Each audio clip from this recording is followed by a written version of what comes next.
Let's not begin with what we are, but what we could have been. Imagine India of 1947. We have just got independence. What could have happened if we could have adopted not the clerical, job creation education system for the British Empire, but rather an opportunity for education, ecosystem where we cultivated creators, risk takers, and nation builders. What if our classrooms were not about silence and obedience, but about dialogue, discovery, and dissent, right? What if we, instead of rewarding memorization, rewarded innovation? What if for last 75 years, our colleges were free to have laboratories for nation building rather than just, becoming examination halls for conformity? Would we have waited this long to ask the question that why our brightest minds in the ecosystem are leaving our country to innovate somewhere else? Would we still be debating how to convert research into revenue, campuses into companies, and faculties into founders? But here's the good news. The good news is we may have inherited a wrong blueprint from Britishers, but the future is something which we can aspire and create one. Because the question before us today is not about how we reform the institutions, but how we unshackle them. To reimagine academia as a launch pad for Viksit Bharat 2047. And it starts right here, right now. I'm sure you must have read about World Bank CEO Ajay Banga talking about the 1.2 billion people from developing countries entering the job market. What he also highlighted was in the next 10 years, there'll be only 420 million jobs created. 800 million jobs, will not be there. So that's a big question for all of us. But this crisis is an opportunity for India. We have hundreds of universities, thousands of colleges, around 4 crore students studying in those campuses. Imagine even if 1% of them become job creators. We would have 4 lakh enterprises lighting up the economy as we speak. That's not just employment, that's economic transformation. So if you would ask why it's not happening already, our education system is mostly theoretical. And innovation is limited to PowerPoint presentation, not prototype. And institutions are still figuring out how to implement NEP 2020. So they are expecting a blueprint for that. The reality is the startup ecosystem, the investment network, the real life problem solvers, the whole ecosystem is standing outside the academia, like the guest we never invited in. So I stand here today as someone who is deeply invested in the vision of Bharat, that is not just a developed nation with infra, but an intellect. Not just GDP, but innovation. A Viksit Bharat where dreams don't die, but come alive in the classrooms. So let's talk about unlocking the true potential of academia for Viksit Bharat. As per a report by Niti Aayog, only 2.7% graduates are employable for emerging tech roles. When we talk about QS rankings, there are only tens of institutions of India ranking in top 10,000 globally. The largest education ecosystem is underperforming in global benchmarks. We rank 42nd on Global Innovation Index. What's the problem? The problem is not capacity, but connectivity. Between knowledge and action, between curriculum and co-creation, between classrooms and the capital. Let's stop teaching students to fit in and let us prepare them to stand out. Innovation does not need to be taught. Innovation needs to be allowed. I've traveled across campuses and I've seen students working in disguise as entrepreneurs on new age technologies. Without any recognition, they don't need lectures, they need launch pads. And when I talked about interacting with academic institutions, I've interacted with around 4.75 lakh students across the country.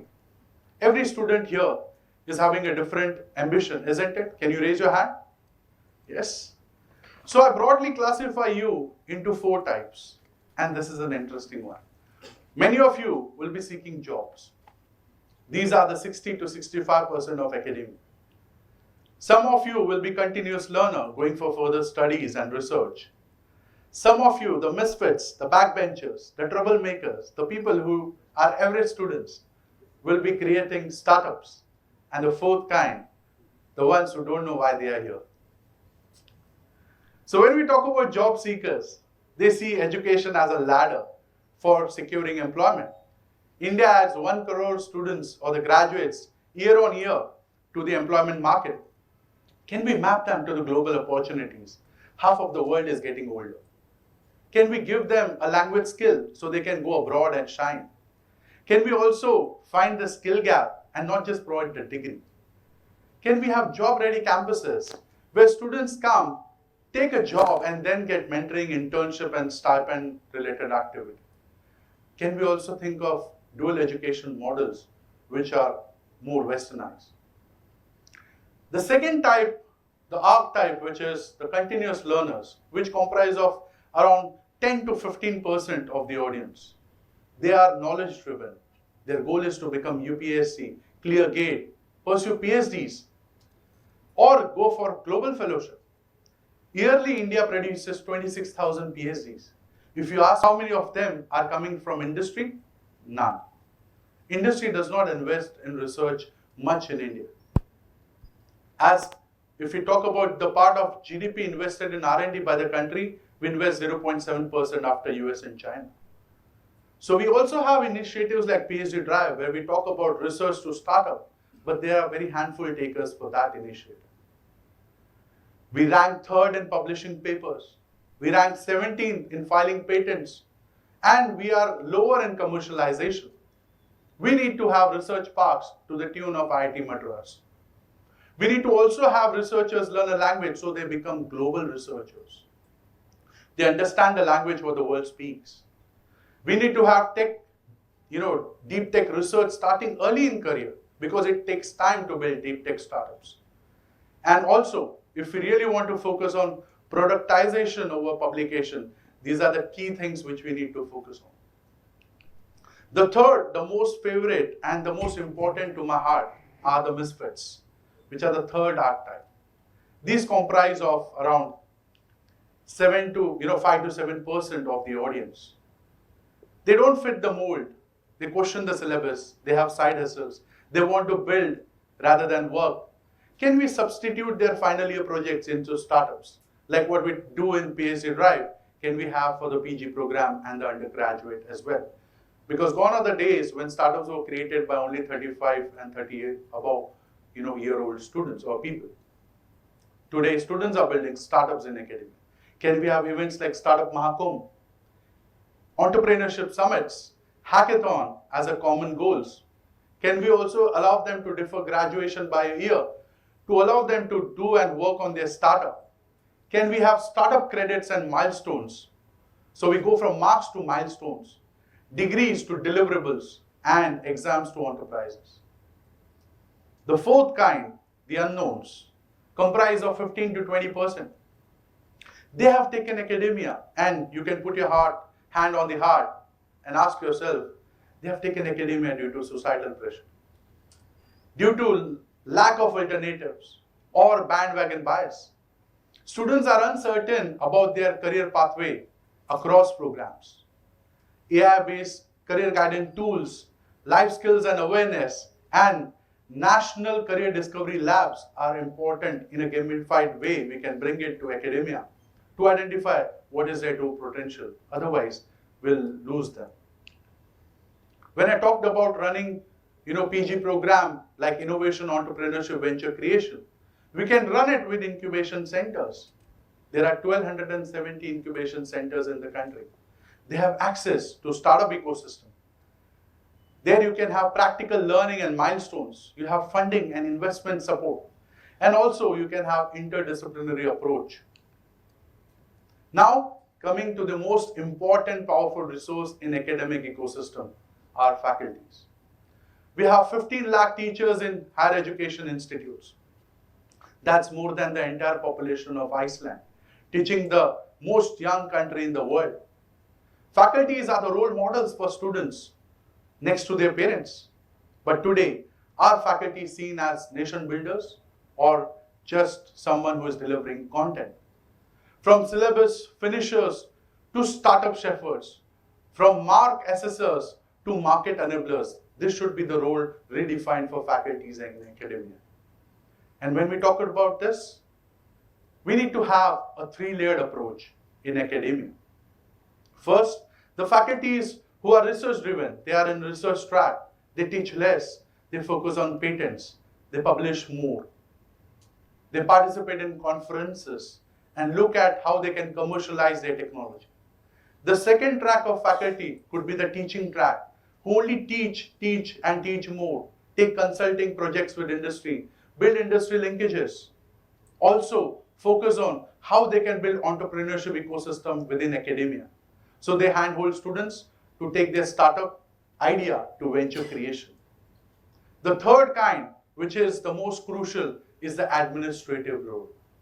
People who are postgraduates are hired to assist the teaching and the research track faculties to run initiatives which are non-academic in nature.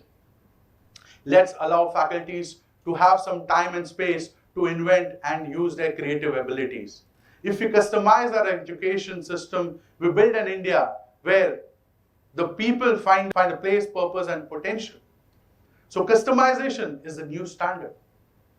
And for this, we need 5C network, okay? A 5C framework, which will be curriculum that fosters creativity, not just compliance. Collaboration with industry, not isolation. Capital that funds ideas, not just infra. Culture that celebrates risk-taking, not rote learning. And most importantly, commitment coming from the higher-ups. So what does this all mean?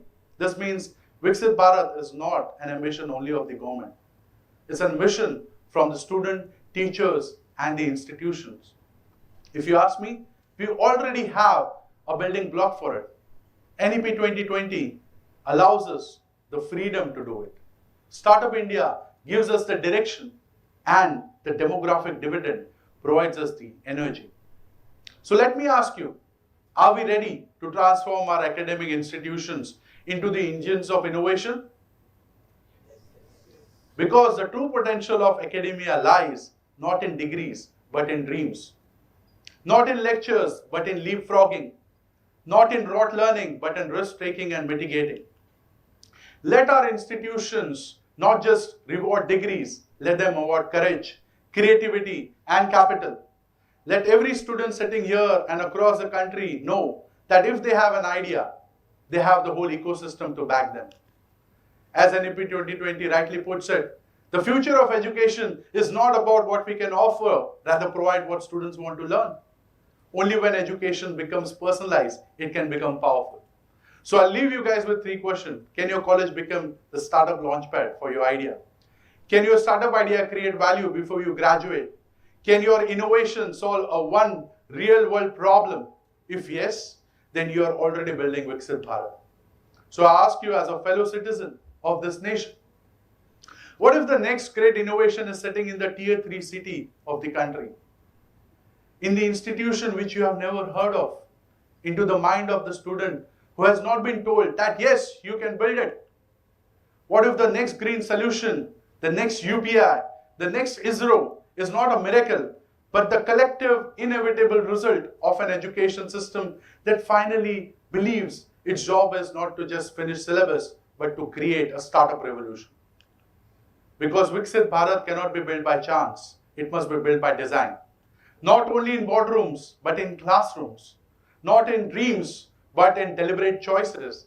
And when the history of this great nation is written in 2047, let it not say we had the numbers, the youth, and the talent, but we lacked imagination. But let it say we chose to believe in our students. We trusted our teachers. We redesigned our institutions. And from that, the new India was born. A Viksit Bharat, not just imagined, but built. So I leave you guys with a poem from my first book, which talks about entrepreneurial journey.